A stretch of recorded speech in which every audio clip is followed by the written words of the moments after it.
Hello friends, welcome to IS point channel. अब तक हमने इंटीरियर ऑफ द अर्थ के सीज्मिक वेव्स तक पढ़ा और आज हम भूकंपों की माप, भूकंप के प्रभाव, भूकंप की आवृत्ति तथा पृथ्वी की आंतरिक संरचना को पढ़ेंगे। आइए शुरू करते हैं आज के सेशन को। भूकंपीय घटनाओं का मापन भूकंपीय तीव्रता के आधार पर अथवा आघात की तीव्रता के आधार पर किया जाता है। भूकंपीय तीव्रता की मापनी रिएक्टर स्केल के नाम से जानी जाती है। भूकंपीय तीव्रता भूकंप के दौरान ऊर्जा मुक्त होने से संबंधित है। ठीक है, यानी भूकंपीय घटनाओं का जो मेजरमेंट किया जाता है वो अर्थक्वेक के इंटेंसिटी के आधार पर किया जाता है। और ये इंटेंसिटी क्या होता है, जब भूकंप आते हैं तो उस दौरान जो एनर्जी रिलीज होती है उससे संबंधित है।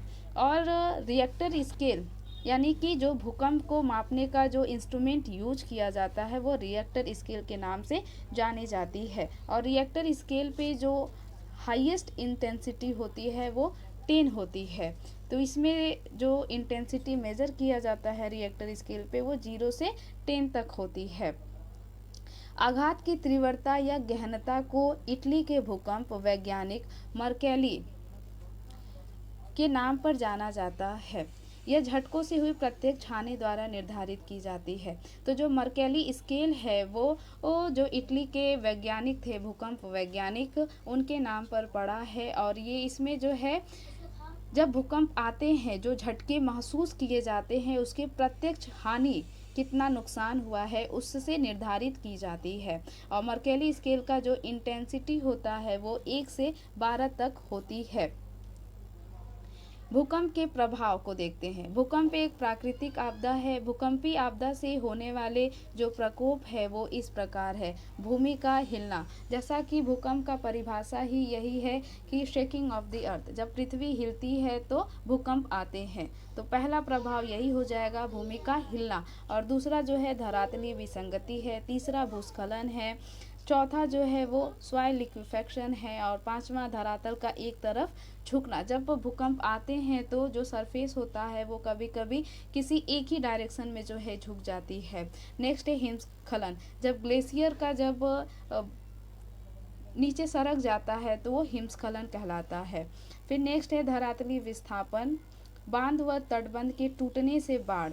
जब भूकंप आते हैं तो जो बड़े बड़े रिजर्वायर और जो डैम होते हैं वो टूट जाते हैं। तो जब टूट जाते हैं तो ये बहुत लार्ज अमाउंट में जो है पानी को रखते हैं। तो जब वो टूट जाते हैं तो बाढ़ आने की संभावना जो है बढ़ जाती है। तो जब बाढ़ आती हैं तो इससे बहुत ज़्यादा नुकसान होता है। बहुत सारे सेटलमेंट जो छोटे छोटे गांव होते हैं वो बह जाते हैं इस बाढ़ में। बहुत ज़्यादा जान और माल की हानि होती है। इमारतों का टूटना तथा ढांचों का जो है ध्वस्त होना। और जब अर्थक्वेक आते हैं तो जो सबसे बड़ा हानि होता है वो बड़े बड़े जो बिल्डिंग होते हैं वो टूट जाते हैं। जो एंशियंट मॉन्यूमेंट है, जो ऐतिहासिक मॉन्यूमेंट है वो भी जो है प्रभावित होते हैं, ध्वस्त हो जाते हैं। नेक्स्ट है वस्तुओं का गिरना। और जो नेक्स्ट है वो उपरोक्त सूचीबद्ध प्रभावों में से पहले 6 का प्रभाव स्थल रूपों पर देखा जा सकता है, जबकि अन्य को उस क्षेत्र में होने वाले जन व धन की हानि से समझा जा सकता है।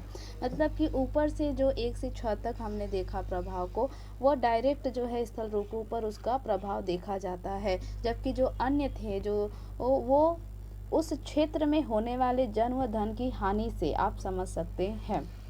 सुनामी का प्रभाव तभी पड़ेगा जब भूकंप का अधिकेंद्र समुद्री अधिस्थल पर हो और भूकंप की तीव्रता बहुत अधिक हो।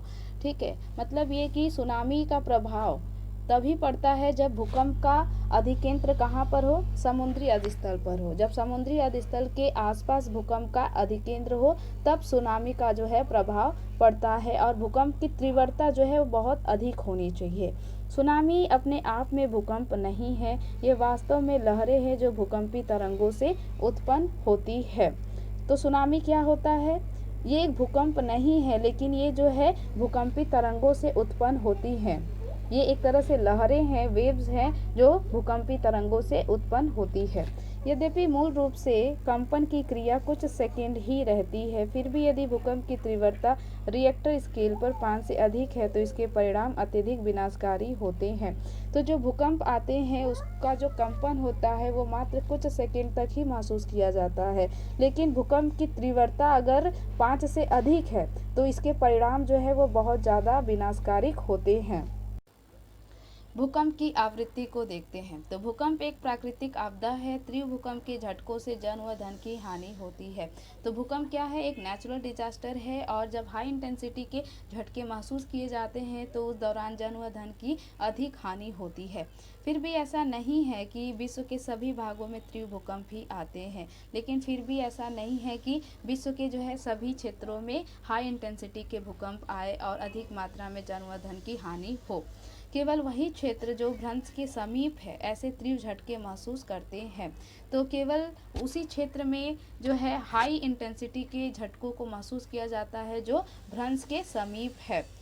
हम ज्वालामुखी व भूकंप के वितरण का वर्णन जो है अगले अध्याय में पढ़ेंगे, यानी कि जो वल्केनिक इरप्शंस है और अर्थक्वेक के जो डिस्ट्रीब्यूशन है उसको हम अगले चैप्टर में पढ़ेंगे। यह देखा गया है कि रिएक्टर स्केल पर 8 से अधिक तीव्रता वाले भूकंप के आने की संभावना बहुत कम ही होती है, जो 1 से 2 वर्षों में एक ही बार आते हैं, जबकि हल्के भूकंप लगभग हर मिनट पृथ्वी के किसी न किसी भाग में महसूस किया जाता है। ठीक है, मतलब ये कि रिएक्टर स्केल पे 8 से अधिक तीव्रता वाले जो भूकंप आने की पॉसिबिलिटी होती है वो बहुत ही कम होती है। 1 से 2 वर्ष के अंतराल पर जो है एक ही बार भूकंप आते हैं 8 इंटेंसिटी से अधिक तीव्रता वाली, जबकि जो हल्के भूकंप होते हैं वो पृथ्वी पर लगभग हर मिनट जो है किसी न किसी भाग में जो है महसूस किए जाते हैं। अब पृथ्वी की संरचना को पढ़ते हैं। तो पृथ्वी की संरचना में जो है 3 पार्ट को हम पढ़ेंगे: क्रस्ट, मेंटल, कोर। आइए पढ़ते हैं क्रस्ट को। क्रस्ट जो है एक ठोस पृथ्वी का सबसे बाहरी भाग है। यह बहुत भंगुर भाग है जिसमें जल्दी टूट जाने की प्रवृत्ति पाई जाती है। मतलब पृथ्वी का जो सबसे अपर लेयर होता है वह क्रस्ट कहलाता है और यह सॉलिड होता है। और यह कैसा होता है? ब्रिटल भाग है, मीन्स कि जिसमें जल्दी टूट जाने की प्रवृत्ति पाई जाती हो। भूपर्पटी की मोटाई महाद्वीपों व महासागरों के नीचे अलग अलग है। जो क्रस्ट की मोटाई है वो महाद्वीपों और महासागरों के नीचे जो है अलग अलग पाई जाती है। महासागरों में भूपर्पटी की मोटाई महाद्वीपों की तुलना में कम है। तो महासागरों में जो भूपर्पटी की मोटाई होती है वो महाद्वीपों की तुलना में बहुत कम होती है। महासागरों के नीचे इसकी औसत मोटाई 5 किलोमीटर है और महासागरों के नीचे जो इसका एवरेज मोटाई होता है वो 5 किलोमीटर है, जबकि महाद्वीपों के नीचे यह 30 किलोमीटर तक है। जो पर्वतीय श्रृंखलाएं हैं उस क्षेत्र में मोटाई जो है और भी अधिक होती है। हिमालय पर्वत श्रेणियों के नीचे भूपर्वत की मोटाई लगभग 70 किलोमीटर तक है। तो हिमालय पर्वत श्रेणी के नीचे जो क्रस्ट है उसकी मोटाई लगभग 70 किलोमीटर तक है। भूपर्पटी भारी चट्टानों से बना है और इसका जो औसत घनत्व है वो 3 ग्राम प्रति घन सेंटीमीटर है। महासागरों के नीचे भूपर्पटी की चट्टानें बेसाल्ट से बनी हुई है और महासागरों के नीचे जो क्रस्ट की चट्टानें हैं वो बेसाल्ट से बनी है। महासागरों के नीचे इसका घनत्व 2.7 ग्राम प्रति घन सेंटीमीटर है। आइए इस फिगर को देखते हैं। 0 से 100 किलोमीटर की मोटाई को जो है भूपर्पटी कहा जाता है और भूपर्पटी के नीचे मेंटल होता है, ये 2900 किलोमीटर तक होता है और 2900 किलोमीटर से लेकर के 6378 किलोमीटर तक कोर होता है। मेंटल जो होता है वो 2 पार्ट में डिवाइड होता है, अपर मेंटल और लोअर मेंटल। जो कोर होता है ये भी 2 पार्ट में डिवाइड होता है, अपर कोर और इनर कोर। जो इनर कोर होता है ये सॉलिड होता है, सॉलिड स्टेज में, और जो अपर कोर होता है ये लिक्विड स्टेज में होता है।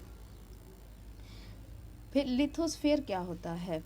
तो लिथोस्फीयर जो है वो भूपर्पटी तथा ऊपरी जो सर्वाधिक ठोस मेंटल होता है उसको स्थलमंडल कहते हैं। स्थलमंडल जो कि 10 से 200 किलोमीटर तक की गहराई पर होता है। मेंटल को देखते हैं। भूगर्भ में पर्पटी के नीचे का भाग मेंटल कहलाता है।